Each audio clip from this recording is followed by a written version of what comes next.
우리 옆에 있는 성도들 바라보면서 함께해서 너무 행복합니다. 우리 옆 사람 고백하며 인사합니다.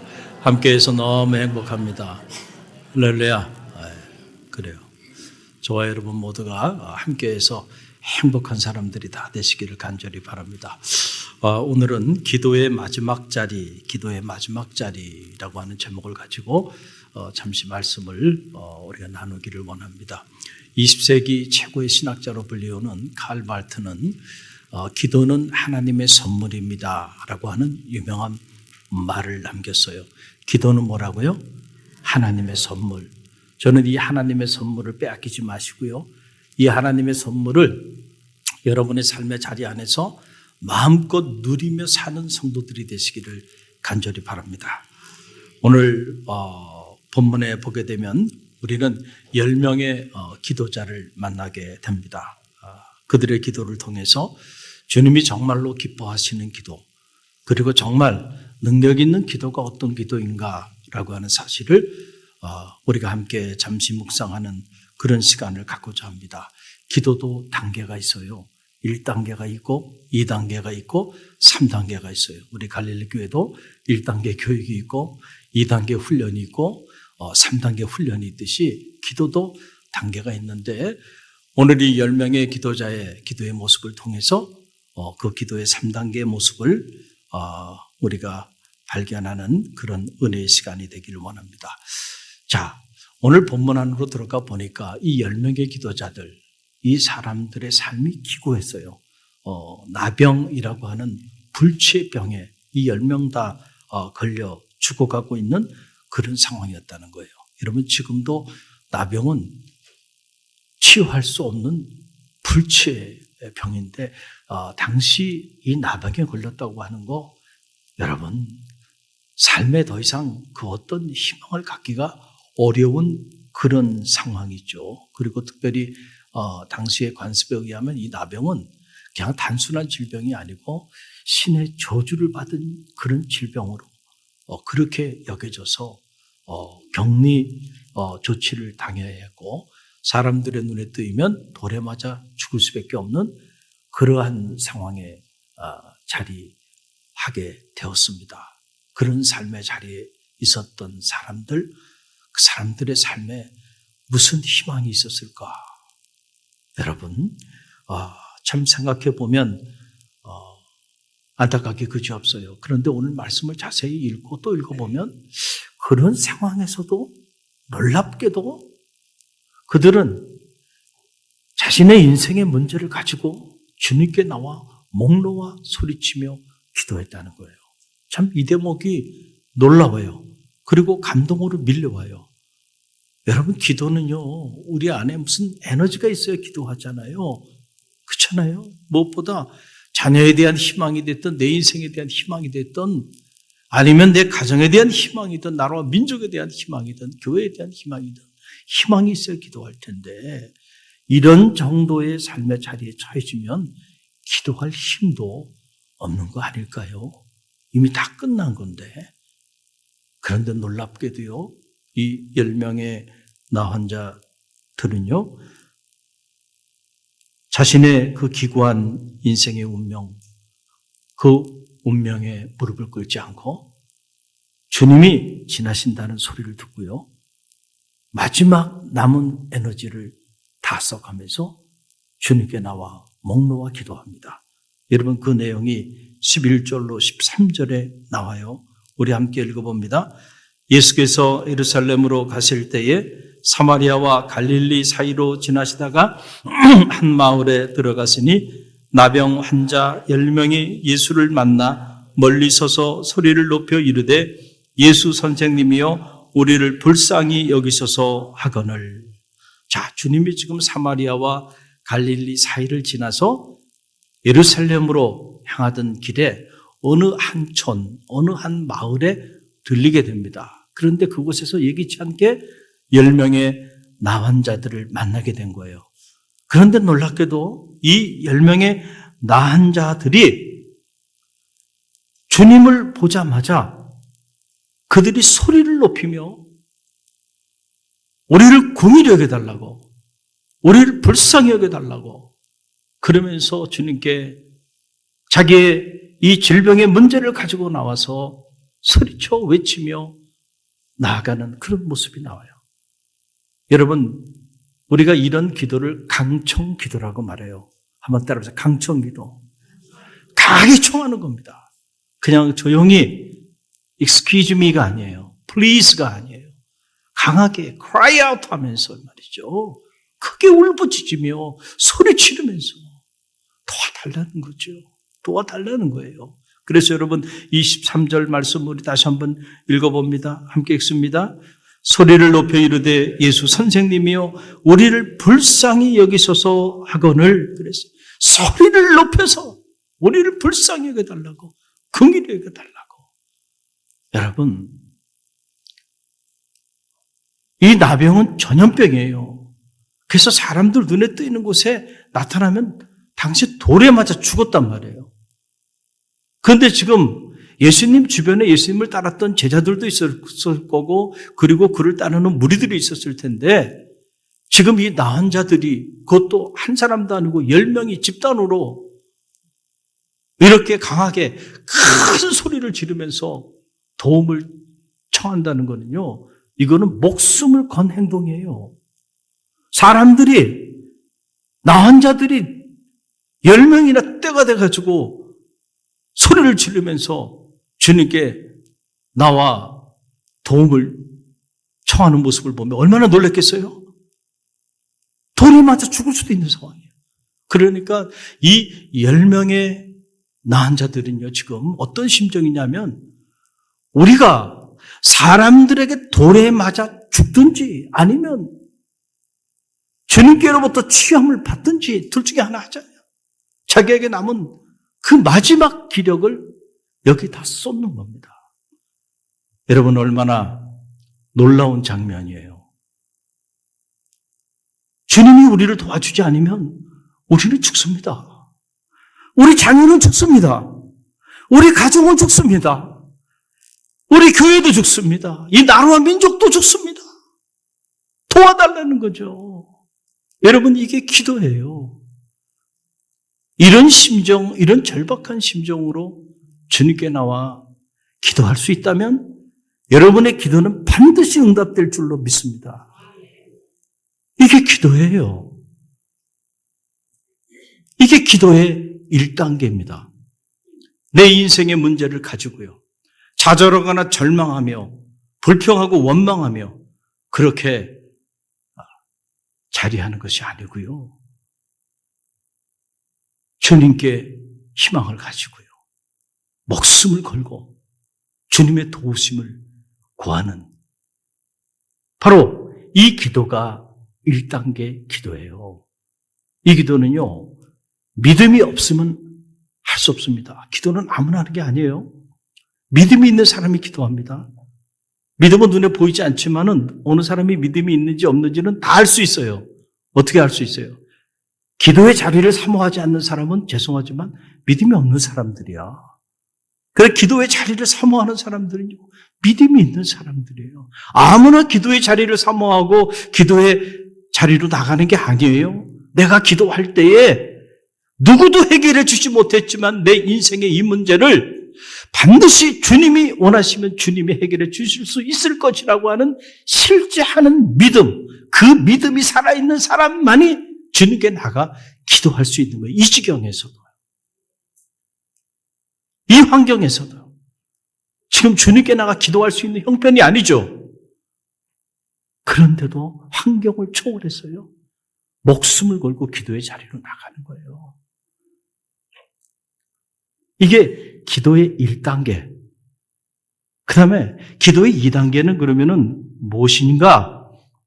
우리가 이런 마음을 가지고요. 목숨을 걸고 여러분들이 기도의 자리에 사모하며 나아가게 되면 이 10명의 나 혼자처럼 여러분의 기도는 반드시 응답됩니다. 그런데 기도가 어떻게 응답되냐면은 말씀을 통하여 응답된다는 거예요. 뭘 통하여 응답돼요? 말씀을 통해서 응답이 된다. 여러분은 이 사실을 꼭 기억해야 돼요. 내가 어떤 문제를 가지고 주님께 나와 기도할 때 주님이 내게 어떻게 응답하시는가? 말씀을 통해서 응답하신다는 거예요. 지금 우리가 2단계 훈련을 받고 있는데 지난주 목요일이었습니다. 2단계 훈련을 받고 있는 어느 집사님으로부터 카톡 문자가 이렇게 왔어요.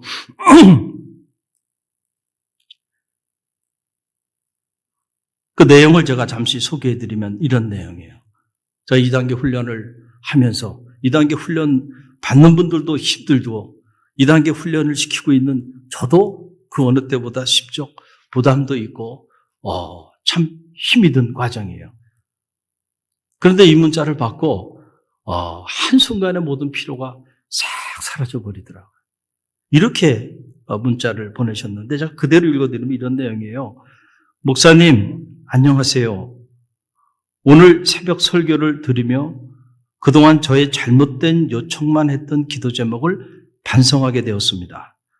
오늘 말씀처럼 기도 제목을 하나님의 시선에 맞게 하나님을 사랑하는 것을 제일 우선 순위로 설정하며 기도 제목을 적었는데요. 오늘 좋은 일들이 생기고 있어요. 2단계 훈련 전부터 목사님의 설교를 애증했지만 애증 의미가 뭔지는 잘 모르겠어요. 사랑이 아니고 애증했답니다. 점점 더 깊이 말씀을 들으니 목사님의 설교가 기다려져요. 저희를 위해 늘 기도해 주시고 일주일에 10번도 넘는 새로운 말씀을 늘 준비하시고 은혜로운 말씀 선포해 주셔서 너무 감사합니다. 허트. 이렇게 해서 보내셨어요. 그러니까 이분이 목요일 날 그 새벽 말씀을 듣고 깨달음이 온 거예요. 그동안에 자신이 이거 달라 저거 달라 요청만 했어. 그리고 정작 주님에 대한 사랑은 없었던 거야. 근데 말씀을 들어보니까 기도는 요청만 하는 것이 아니고 기도는 주님에 대한 사랑의 표현이어야 한다. 사랑에 대한 말씀을 제가 쭉 전했어요. 그 말씀을 듣는 중에 깨달음이 온 거예요. 아, 그렇구나. 그래서 자기의 잘못된 기도 제목을 바꾼 겁니다. 주님을 사랑하는 일을 가장 우선순위로 바꾼 거예요. 자, 기도하는 중에 말씀을 통하여 응답해 주셨죠. 그랬더니 그 말씀을 듣고 자기 삶을 바꿨죠. 그랬더니 좋은 일이 일어나는 거야. 그랬더니 너무너무 감사한 거야. 그래서 감사의 고백을 하며 나아가는 거예요. 여러분, 말씀을 들었다고 해서요, 모든 사람이 이것이 기도의 응답이라고 생각하고 그 말씀대로 자기 삶을 변화시키는 건 아닙니다. 많은 성도들이 말씀을 들어요. 어떻게 보면 오늘 이 시간도 기도가 응답되는 순간이에요. 자, 그런데 그 말씀을 들었어요. 기도의 응답을 받았는데 말씀을 통하여 기도가 응답되는데 응답 받아놓고도 그대로 우리가 순종하며 나가지 않으면 우리 삶엔 아무런 일도 나타나지 않는다는 거예요. 주님은 말씀을 통해 응답해 주셨는데 그래서 그리로 가지 말고 이르래. 이런 기도하지 말고 이렇게 기도해. 응답해 주셨는데 그것을 듣기만 하고 깨닫기만 하고 우리가 삶에 실천하지 않는다고 한다면 응답해 주셨는데도 응답받지 못한 자로 살아갈 수도 있다라고 하는 거죠. 다행히 2단계 훈련받고 있는 이 성도님은 자, 하나님의 말씀을 통하여 응답을 받고 그 응답을 받은 대로 쉬운 일은 아니죠. 그동안에 주님께 구했던 기도 제목들을 다 뒤집어 버리고 우선순위에 주님을 사랑하는 것을 설정한다고 하는 거 쉬운 일은 아니에요. 아무나 할 수 있는 일이 아닙니다. 그러나 그렇게 하고 나가니까 말이죠. 삶의 놀라운 변화들이 나타나게 되었다라고 하는 그런 이야기예요. 자, 오늘 말씀 안으로 들어가 보세요. 자, 10명의 나은 자들이 이렇게 목숨을 걸고 자기 인생의 문제를 가지고 주님께 나와 기도했어요. 그럴 때 그들에게도 말씀을 통하여 주님께서 그들에게 응답해 주십니다. 여러분, 그 내용이 바로 14절 말씀이죠. 14절 함께 읽어봅니다. 보시고 이르시되 가서 제사장들에게 너희 몸을 보이라 하셨더니 그들이 가다가 깨끗함을 받은지라. 아멘. 말씀을 주신 거예요. 이 말씀으로 그들에게 응답해 주신 거예요. 여기 보면 보시고라고 하는 말, 아돈테스라고 하는 말이에요. 보시고 주님이 뭘 봤다는 건가? 나병에 걸려 고통 가운데 죽어가는 나은 자들의 그 처참한 몰골을 보셨다는 얘기인가? 이 아돈테스라고 하는 것은 그런 외적인 상태를 봤다라고 하는 말이 아니에요. 바로 이 10명의 나은 자들이 이 죽을 지경에 자리했음에도 불구하고 주님에 대한 믿음을 가지고 목숨을 걸고 주님께 나와 강청하는 그들의 그 절박한 믿음, 간절한 믿음, 그 놀라운 믿음을 아돈테스, 주님이 보셨다는 거예요. 그리고는 주님께서 감동을 받으신 겁니다. 그리고는 그들에게 말씀으로 응답해 주신 거예요. 내 몸을 가서 제사장에게 보이라는 거예요. 여러분, 가만히 이 말씀을 좀 묵상해 봐요.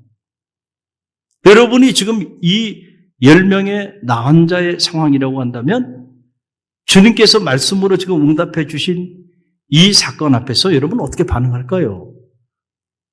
아마 어떤 이들은 섭섭할 수도 있었을 거예요.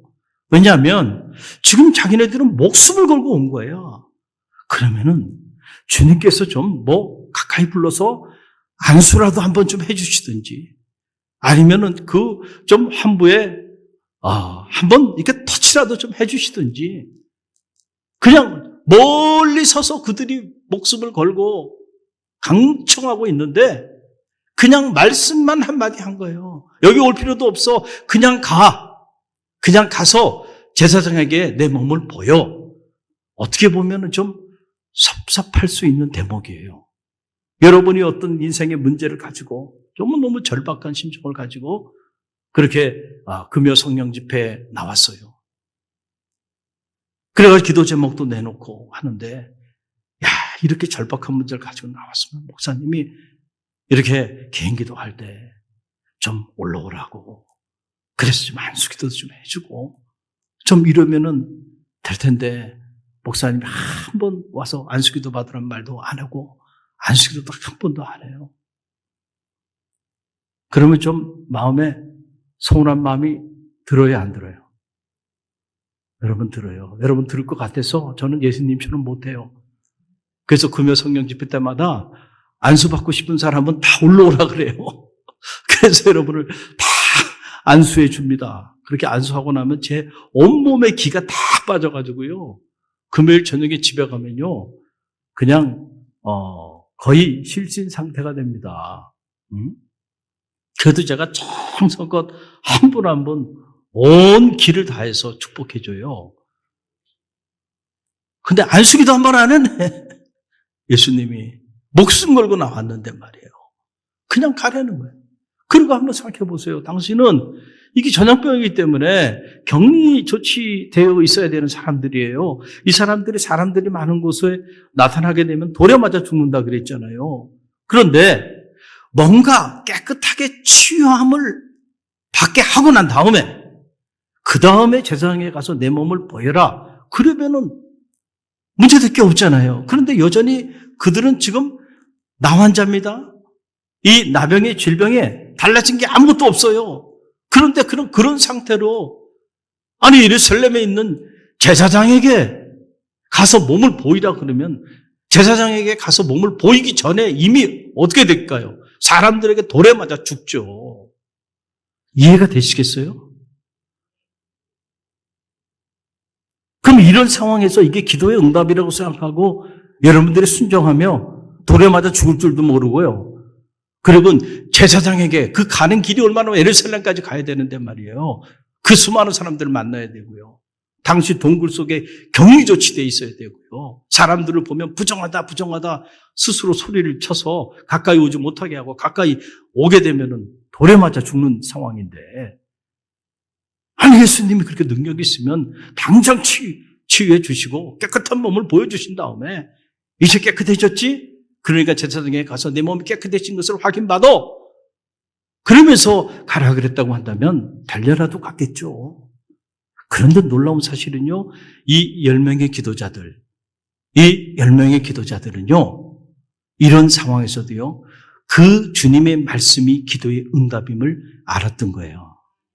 그래서 돌에 맞아 죽을 줄도 모르고요, 쓸데없이 섭섭증에 빠져가지고 시험에 빠지지 않고요, 주님 주신 말씀대로 딱 붙잡고요, 그리고는 그 말씀대로 나아갑니다. 그러니까 오늘 성경에 보니까 가는 중에 그들의 몸이 어떻게 됐다는 거예요? 깨끗함을 받게 되었다는 거예요. 여러분, 이 사실이에요. 가는 중에, 이 말은 무슨 말이에요? 그 말씀을 듣고 그 말씀대로 순종하는 중에 역사가 나타났다는 거예요. 여러분, 언제나 기적은요, 나아갈 때 나타나는 거예요. 나아갈 때 나타나는 거예요. 홍해가 앞에 가로막혀 있어도요, 지팡이를 들고 앞으로 나아가라, 죽을 줄도 모르고요, 홍해 바닷속으로 들어갈 때 홍해가 갈라지는 겁니다. 그렇기 때문에 여러분들이 지금 다 기도하고 계신 기도자들이잖아요. 오늘도 이 시간도 주님은 여러분에게 말씀으로 응답해 주고 있어요. 할렐루야.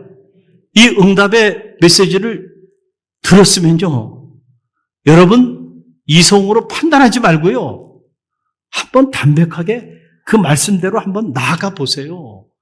그럴 때 역사가 나타나는 거예요. 그럴 때 여러분의 인생의 문제가 해결되는 거예요. 여러분, 이게 바로 기도의 2단계입니다. 기도의 2단계. 1단계는 뭐라고요? 자기 인생의 문제를 가지고 실제로 주님께 나와 목숨을 걸고 도움을 청하는 거예요. 이게 1단계예요. 2단계는 여러분들이 그렇게 나가게 되면 주님은 반드시 말씀으로 여러분에게 응답해 주신다는 거예요. 그럴 때 그 말씀을 붙잡고 이 10명의 나 환자들처럼 무조건 말씀대로 나아가는 겁니다. 그럴 때 역사가 나타나는 거예요. 이게 2단계입니다. 많은 성도들이 1단계 기도를 해요. 그리고 2단계 영적인 체험을 해서 기도의 응답을 받습니다. 그런데 응답을 받고 나면 거기서 끝납니다. 거기서 끝나요. 저는 말하는 우리 갈릴리교회 성도들은요, 여기서 끝나지 않게 되길 간절히 바랍니다. 마지막 기도에 마지막 단계가 남아있어요. 그 마지막 단계가 바로 뭐냐면, 따라 해보세요. 감사의 자리. 이게 기도의 마지막 자리야. 이 감사의 자리로 나아갈 수 있는 성도들이 되시길 바랍니다. 오늘 15절로 17절의 말씀을 보세요. 함께 읽어봅니다. 그 중에 한 사람이 자기가 나은 것을 보고 큰 소리로 하나님께 영광을 돌리며 돌아와 예수의 발 아래 엎드려 감사하니 그는 사마리아 사람이라. 예수께서 대답하여 이르시되 10사람이 다 깨끗함을 받지 아니하였느냐? 그 9은 어디 있느냐? 그랬어요. 자, 10명이 다 기도의 응답을 받고 깨끗함을 받았어요. 10명이 다 죽을 병에 걸렸다가 치유함을 받고 살아났어요. 그런데 어떻게 된 일인지 그 10명 중에 한 사람만 주님께로 즉시 돌아와서 주님 발 아래 엎드려 감사했다는 거예요. 뭐라고 감사했을까요? 글쎄요. 주님, 제 인생은 다 죽은 인생이었는데 주님이 살려주셨어요. 너무너무 감사해요. 뭐 이렇게 얘기하지 않았겠는가? 그런데 어찌 된 일인지 10명이 다 주님 말씀 듣고 나아가는 중에 죽을 병을 치유함을 받고 깨끗함을 받았는데 9은 어디 갔는지 주님께로 돌아오질 않네. 주님께 와서 감사하다는 말 한마디 하질 않네. 10명 중에 이 한 명만 주님께로 돌아와 그 발 아래 엎드려 너무너무 감사하다고 주님 앞에 감사의 고백을 올려드리며 나가는 그런 모습을 보게 돼요. 그때 주님께서 이 사마리아인에게 이렇게 말씀하여 주세요. 10명이 다 깨끗함을 받지 않았느냐? 주님은 아셨던 거죠. 9은 어디 있느냐? 주님의 마음에 아마 섭섭한 마음이 좀 들었을 것 같아. 내 안에 그런 느낌이 들고, 더 나아가서 주님의 마음에 안타까운 마음이 묻어있는 대목이에요. 저는 이번 한 주간을 보내면서 자꾸 이 주님의 음성이 제 안에 계속 메아리쳐요. 9은 어디 있느냐? 과연 그 9은 어디 있느냐? 라고 물으시는 주님의 음성이 계속 메아리처럼 들려와요. 그 9은 어디 있는가? 라고 하는 그런 사실이에요. 많은 사람들이 주님께 1단계의 기도도 하고 또 2단계의 기도로도 나가서 많은 기도의 응답을 받고 많은 인생의 문제들을 해결하고요. 여기까지 왔어요. 그렇죠? 수많은 날들 우리 힘으로 살아오지 않았어요. 기도 힘으로 살았습니다. 어렵고 힘들 때 우리가 기도했고 또 기도할 때 말씀으로 응답하셔서 그 말씀 붙잡고 나갈 때 자녀의 문제도 해결해 주셨고 사업의 문제도 해결해 주셨고 건강의 문제도 해결해 주셨고 문제들 다 해결해 주셨어요. 그런데 사람이 화장실 갈 때 하고요. 나올 때가 다르다고요. 응답받고 나니까 언제 그랬냐는 듯이 기도의 자리도 떠나요. 응답받으면 기도의 자리 떠납니다. 10명 중에 9명은 떠납니다. 네. 이게 좀 통계 아니에요. 말씀의 통계가. 안 그러면 10명 중에 5명은 오라고 5명은 갔다 그래야 되는데 근데 실제로 보니까 10명 중에 9까지는 아니더라도 3분의 2는 떠나더라고요. 그 기도의 자리 떠납니다. 그 사람 그 기도 문제 해결되면. 그리고 예배의 자리도 떠납니다. 감사의 자리도 떠납니다. 목회하면서 보니까 실제로 제가 그런 걸 체험해요. 그리고 한 20% 정도는 그 응답받은 그 사실처럼 이 사마리아인 때문에 놀랍게 영적으로 성장해 나가는 그런 모습을 봐요. 저는 갈릴리 교회가 이 코어 그룹이 되기를 간절히 바랍니다. 그래서 한때는 제 마음에 참 부끄러운 고백이긴 하지만은 두려움을 갖기도 했어요. 갑자기 막 새벽에 기도하지도 않는 사람들이 오늘 갑자기 새벽에 나오면 또 무슨 일이지? 저는요 저 가정에 또 무슨 일이 생겼는가? 그런 마음이 들어요. 얼마나 절박하면 여러분 새벽에는 아무나 나올 수 있는 거 아닙니다. 정말 절박한 마음을 갖지 않으면요 그 새벽 시간 다 바쁘고요 다 피곤합니다. 다 여러분 할 일이 얼마나 많아요. 그런데 그거 다 내려놓고 나오는 거니까 절박한 사람들이에요. 그러니까 오늘날 갑자기 새벽기도 안 하는 사람이 새벽기도 딱 나오면요 가슴이 철렁거려요. 무슨 문제가 생겼을까? 그리고 이렇게 알아보면 결국 그 가정에 무슨 문제가 있는 거예요. 안타까운 문제가 있어요. 그러면 그 문제를 가지고 간절히 기도해 줍니다. 그러면은 반드시 하나님은 응답해 주시더라고요. 치유해 주시더라고요. 그래서 문제가 해결돼.